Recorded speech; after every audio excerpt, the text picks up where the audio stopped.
আজকে সন্ধেবেলা ভাবলাম স্ন্যাক্সের জন্য একটু চিকেন পকোড়া করি।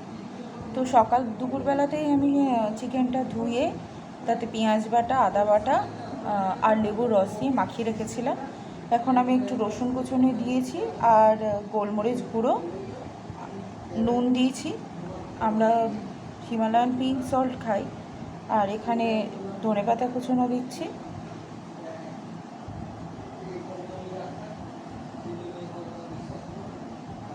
আর দেবো গরম মশলা গুঁড়ো, দিলাম একটু গরম মশলা।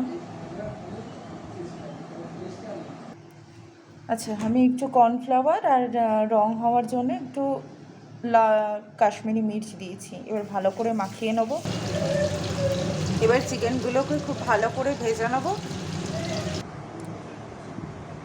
দেখুন তো কেমন হয়েছে। আমাদের তো চিকেন পকোড়া রেডি।